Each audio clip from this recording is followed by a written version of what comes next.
मेरा नाम रुद्र जहान आनंद है। पिछले दिनों दो वारदातें ऐसी हुई हैं जिसने इंसानियत को शर्मसार किया है, एक दूसरे के दिलों में नफरत पैदा करी है। इन वारदातों में शामिल कातिल अगर इन्होंने पैगंबर मोहम्मद साहब को पढ़ा होता या थोड़ा सा समझा होता तो कभी ऐसी हरकत नहीं करते। इस कहानी को शुरू करने से पहले मैं एक छोटी सी कहानी आपको सुनाना चाहूंगा। एक बार पैगंबर मोहम्मद साहब बाजार के लिए जा रहे थे। रास्ते में एक घर की छत से एक बूढ़ी औरत ने बड़बड़ाते हुए उन पे कचरा फेंका। यह सिलसिला चलता रहा, कई दिन तक चलता रहा। फिर एक दिन जब पैगंबर मोहम्मद साहब जा रहे थे तब वो औरत छत पे नहीं थी। उन्होंने जब पता किया उस औरत के बारे में तो उन्हें कुछ पता नहीं चला। फिर उन्होंने उसका दरवाजा खटखटाया और तब उन्हें पता चला कि वो औरत तो बीमार है, पलंग पे है। पैगंबर मोहम्मद साहब ने उसकी खातिरदारी करी, उसका इलाज करा और जब वो ठीक हुई तो वो वहां से चले गए। उनके जाते वक्त उस औरत की आंखों में पश्चाताप के आंसू थे।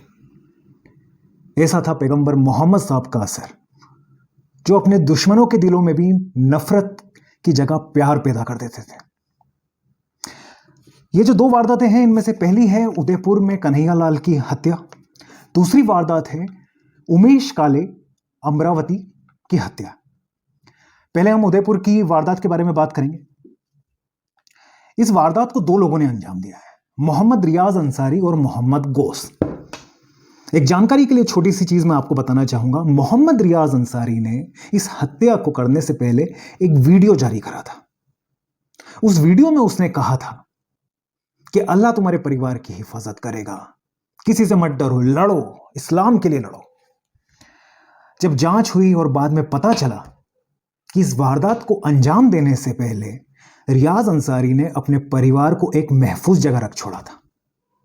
एक तरफ तो तुम कह रहे हो कि अल्लाह के लिए लड़ो, इस्लाम के लिए लड़ो, अपने परिवार की चिंता मत करो, अल्लाह तुम्हारे परिवार का ख्याल रखेगा, और दूसरी तरफ तुम जानते हो जो तुम वारदात को अंजाम देने वाले हो उसके भुगत भोगी तुम्हारा परिवार ना बने, इसलिए तुम उसे पहले ही महफूज जगह रख छोड़ रहे हो और दूसरों को परिवार की चिंता किए बिना अल्लाह और इस्लाम की जंग में शामिल होने का बोल रहे हो। ये तो ढकोसलेबाजी है, दोगलापन है। ऐसे ही एक उदाहरण हमें कसाब के केस में देखने को मिलता है। कसाब का इकबालिया बयान है जो कि आंख खोल देने वाला है। उसने कहा, उससे और उसके जैसों से यह कहा गया था कि मरने के बाद तुम्हें जन्नत मिलेगी, दूध की नदियां मिलेगी, हूरें मिलेगी।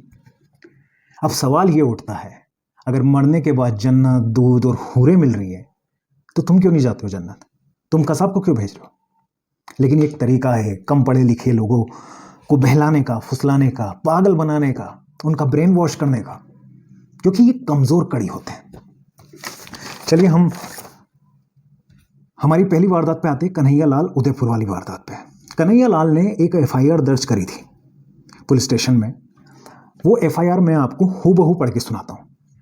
आज से 5-6 दिन पूर्व मेरे बच्चे द्वारा मोबाइल पर इंटरनेट के माध्यम से गेम खेलते हुए अचानक फेसबुक पे एक आपत्तिजनक पोस्ट हो गई, जिसकी जानकारी मुझे नहीं थी।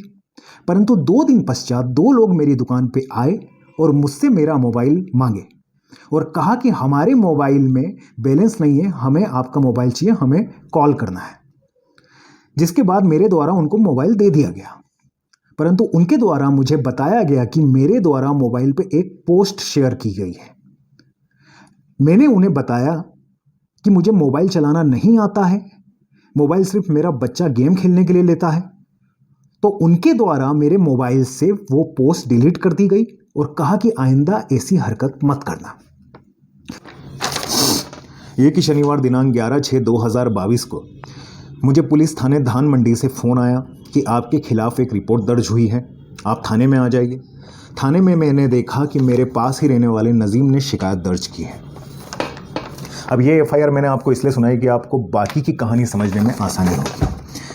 कन्हैया लाल एक छोटी सी टेलरिंग शॉप, सुपर टेलर नाम से, भूत महल इलाके के पास उदयपुर में। उम्र लगभग 48 साल, घर में एक बीबी, एक लड़का। घर का खर्चा इसी दुकान से चलता था। आसपास के लोगों का कहना है कि उन्हें कभी कोई शिकायत नहीं हुई कन्हैया लाल की वजह से। 10 जून को 2 लोग कन्हैया लाल की दुकान में आते हैं। इन दोनों का नाम था मोहम्मद रियाज अंसारी और दूसरे का नाम था मोहम्मद गोस। मोहम्मद रियाज अंसारी भिलवाड़े इलाके का रहने वाला था और मोहम्मद गोस उदयपुर इलाके का रहने वाला था। ये दोनों कन्हैयालाल की दुकान में आते हैं, कन्हैयालाल से फ़ोन लेते हैं और कहते हैं कि हमारे पास बैलेंस नहीं है, हमें कॉल करना, जैसा मैंने आपको FIR में बताया था। असल में वो दोनों एक पोस्ट चेक करना चाह रहे थे कि वो कन्हैयालाल के फ़ोन से हुई है या नहीं। थोड़े दिन पहले की बात है, नुपुर शर्मा ने पैगंबर मोहम्मद साहब पे एक कमेंट किया। बाद में उन्होंने वो कमेंट वापस भी लिया, उसके लिए माफ़ी भी मांगी। बीजेपी ने उन्हें अपनी पार्टी से भी बाहर निकाल दिया। लेकिन उसी समय एक लहर सी शुरू हो गई थी जो कि नुपुर शर्मा के सपोर्ट में थी। उस लहर में कई पोस्टें की गई, अलग अलग तरीके से प्रदर्शन किए गए सपोर्ट के। उन्हीं में से एक पोस्ट थी कन्हैयालाल के फ़ोन से, और वही ये दोनों चेक करना चाह रहे थे कि कन्हैयालाल के फ़ोन से की गई है या नहीं। जब उन्हें पता चला कि ये कन्हैयालाल के फ़ोन से ही ये पोस्ट की गई है, उन्होंने उस पोस्ट को डिलीट करा, कन्हैयालाल को चेतावनी दी कि आइंदा से ऐसा मत करना, और वहाँ से चले गए। कन्हैयालाल ने भी सोचा कि चलो बला टली, छोड़ो, क्योंकि कन्हैयालाल को सोशल मीडिया, इंटरनेट, फ़ोन की कोई जानकारी नहीं थी। एक मामूली सी छोटी सी दुकान चलाने वाले दर्जी को वैसे भी इन सब चीज़ों के बारे में कोई जानकारी नहीं रहती। अब अगले दिन नसीम, जो पास ही में रहता था, वो थाने पहुंचता है और थाने में कहता है कि ये पोस्ट भड़काऊ है, इसने हमारे सेंटिमेंट्स हर्ट किए हैं, हालात बिगड़ सकते हैं। अब धार्मिक भावनाओं को लेके IPC में बहुत सारे सेक्शन हैं। पुलिस ने नजीम की शिकायत पे एक मुकदमा दर्ज किया। फिर कन्हैयालाल को 11 जून को थाने बुलाया और कन्हैयालाल से कहा गया कि इन सेक्शन में तुम पर मुकदमा दर्ज हुआ है। कन्हैयालाल ने समझाने की बहुत कोशिश की कि साहब मुझे तो फ़ोन चलाते भी नहीं आता है, मुझे तो इंटरनेट की जानकारी भी नहीं है, ये तो मेरे लड़के ने खेलते हुए गलती से कर दिया था। लेकिन पुलिस मजबूर थी क्योंकि मुकदमा दर्ज हो चुका था। फिर अगले दिन कोर्ट में पेश किया गया कन्हैयालाल को। कोर्ट से कन्हैयालाल को जमानत मिल गई। अब जमानत पे कन्हैयालाल घर आ गया, लेकिन घर आने के बाद भी कन्हैयालाल को धमकी मिलने का सिलसिला बंद नहीं हुआ। तब चार दिन 12, 13, 14, 15 कन्हैयालाल ने अपनी दुकान नहीं खोली क्योंकि उसे जान से मारने की धमकियां मिल रही थी। अब बात रोजी रोटी की भी थी। उसने नजीम से भी बात करी कि यार मुझे कोर्ट से ज़मानत मिली है, मैंने सब बताया है, मैं आप लोगों को ही बता रहा हूँ कि ये सब गलती से हुआ, मेरे लड़के की गलती थी। लेकिन इसका कोई निराकरण नहीं हो पाया उस समय। तब कन्हैयालाल फिर उस थाने में जाता है जिस थाने से उसे अरेस्ट किया गया था, जहाँ उसकी FIR हुई थी। उसने वहाँ जाके बताया कि देखिए मैंने आपको भी सब बताया, मैंने नजीम को भी सब कुछ बताया है कि ये गलती से हुआ है, कोर्ट ने भी मुझे ज़मानत दी है, लेकिन मुझे धमकियां मिलने का सिलसिला बंद नहीं हो रहा है। और फिर कन्हैयालाल ने वो FIR लिखवाई जो हमने शुरू में पढ़ी थी। अब यहाँ से शुरू होता है उदयपुर पुलिस की टालम टोली की कहानी। अब होना तो ये चाहिए था, जैसे नजीम की शिकायत पे कन्हैयालाल को अरेस्ट किया गया था, उस पर एक्शन लिया गया था, वैसे ही कन्हैयालाल की शिकायत पे उन लोगों को अरेस्ट होना चाहिए था जिन्होंने उसे जान से मारने की धमकी दी थी। अगर ऐसा होता तो शायद ये वारदात कभी नहीं होती।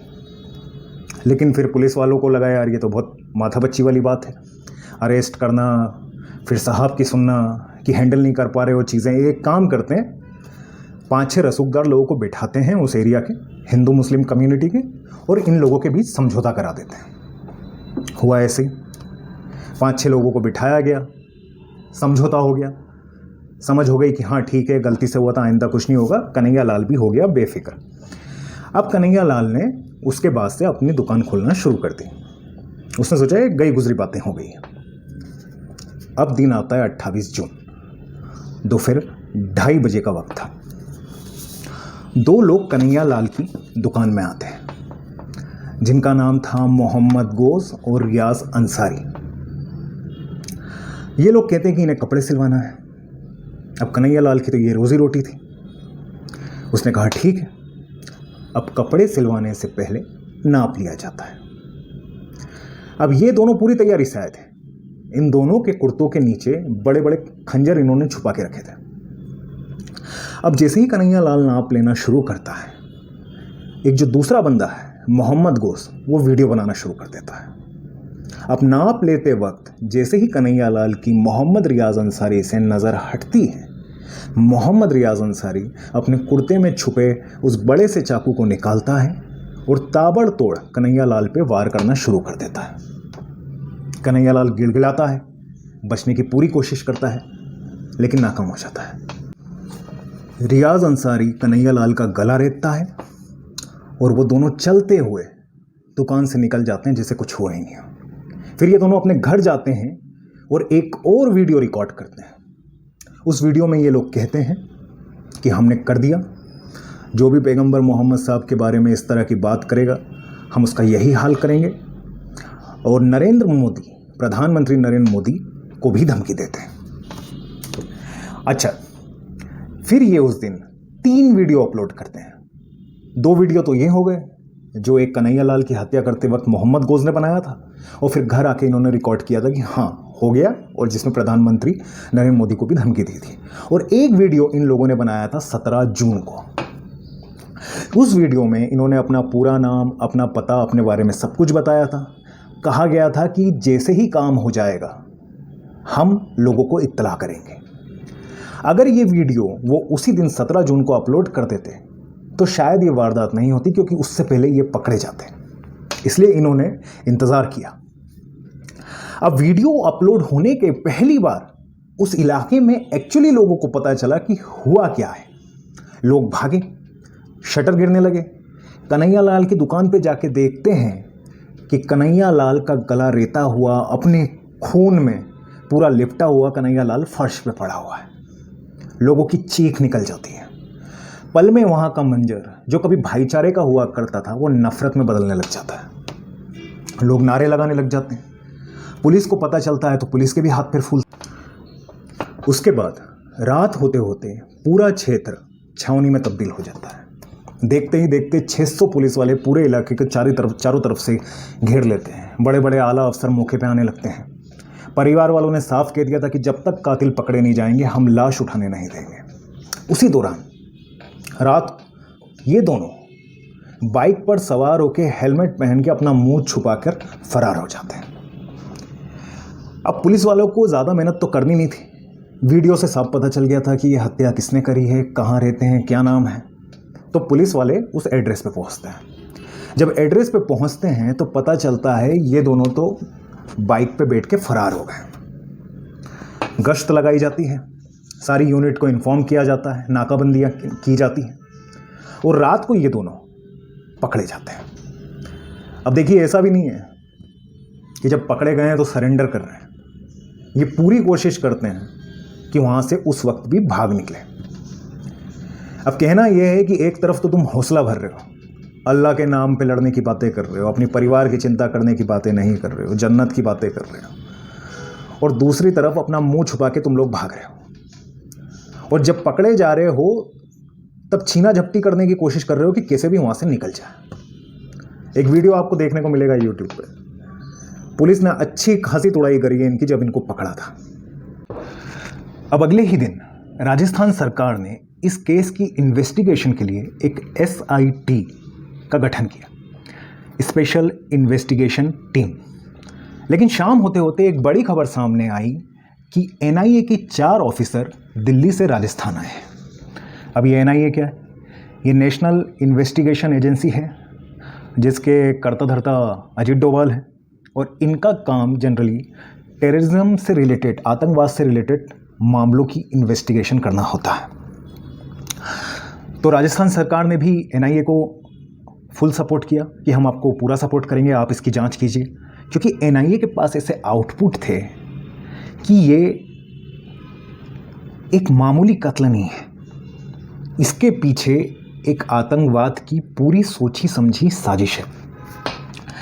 चलिए, तो मैं आपको बताता हूँ हुआ क्या इनपुट है NIA के, जिससे समझ में आता है कि ये एक आतंकवाद की एक साजिश है। मोहम्मद गोज 2015 में उदयपुर से जोधपुर जाता है, जोधपुर से नेपाल जाता है, नेपाल से कराची पहुंचता है पाकिस्तान। वहाँ वो 45 दिन रहता है। वहाँ एक संगठन है दावत-ए-इस्लामी। दावत ए इस्लामी, इस संगठन से मोहम्मद गोस 45 दिन तक जुड़ा रहा। 45 दिन में इसने सब कुछ सीखा, फिर ये वापस हिंदुस्तान आ गया। जब NIA ने जांचा तो इसके मोबाइल से लगभग 8 नंबर ऐसे मिले जो कराची से और दावत ए इस्लामी से ताल्लुक़ रखते हैं। अब ये दावत ए इस्लामी है क्या? दावत ए इस्लामी का गठन 1981 में हुआ।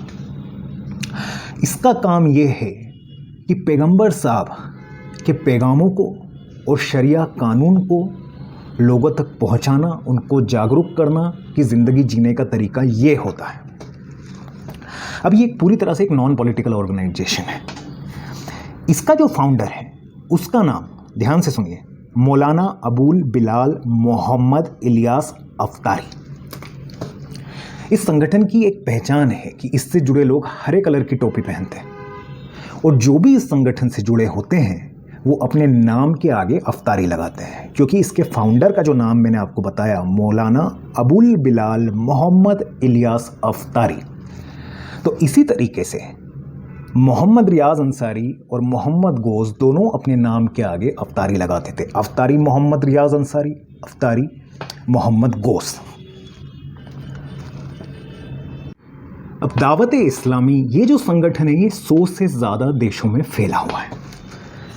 ये इन देशों में पैगंबर साहब के पैगामों और शरिया कानून की आड़ में ऐसी कमज़ोर कड़ियाँ ढूंढता है जिन्हें ये बहला सके, फुसला सके, इनका ब्रेन वॉश कर सके और धर्म नाम की अफीम सुंघा के मदहोश कर सके। यहाँ पे कुछ सवाल आ रहे हैं कि मोहम्मद गोस तो 7 साल पहले पाकिस्तान गया था, ये NIA की थ्योरी गलत है। अब बात आती है, आपको ध्यान से सुनना है, स्लीपर सेल की। स्लीपर सेल का मतलब क्या होता है? ये लोग कमज़ोर कड़ियों को ढूंढ के उनको ट्रेन करके कहते हैं कि आप अपनी ज़िंदगी में वापस चले जाओ, जैसे धंधा करते थे वैसे धंधा करो, परिवार बनाओ, बच्चे पैदा करो, नॉर्मल ज़िंदगी चलते रहो, जब ज़रूरत होगी हम तुमको याद करेंगे, मौका आने पे तुम्हें याद करेंगे और बताएंगे कि तुम्हें करना क्या है। ऐसे ही ये यहाँ इस केस में, कन्हैया लाल के केस में, और एक और जो केस है उसमें देखने को मिलता है। आतंकवाद का मकसद सिर्फ 1 या 2 लोगों को मारना नहीं होता है। आतंकवाद का मकसद होता है कि पूरी दुनिया में आतंक मचाना, उस एक चीज़ को करके लोगों के अंदर डर पैदा करना। और इसके पीछे क्या रीज़न होता है इन लोगों का? पावर में रहना, पैसा कमाना, क्योंकि फंडिंग आती है, आप पावर में रहते हो, आपको लाखों लोग फॉलो करते हैं, करोड़ों लोग फॉलो करते हैं और उसके पीछे ही अपनी रोजी रोटी चलाते हैं।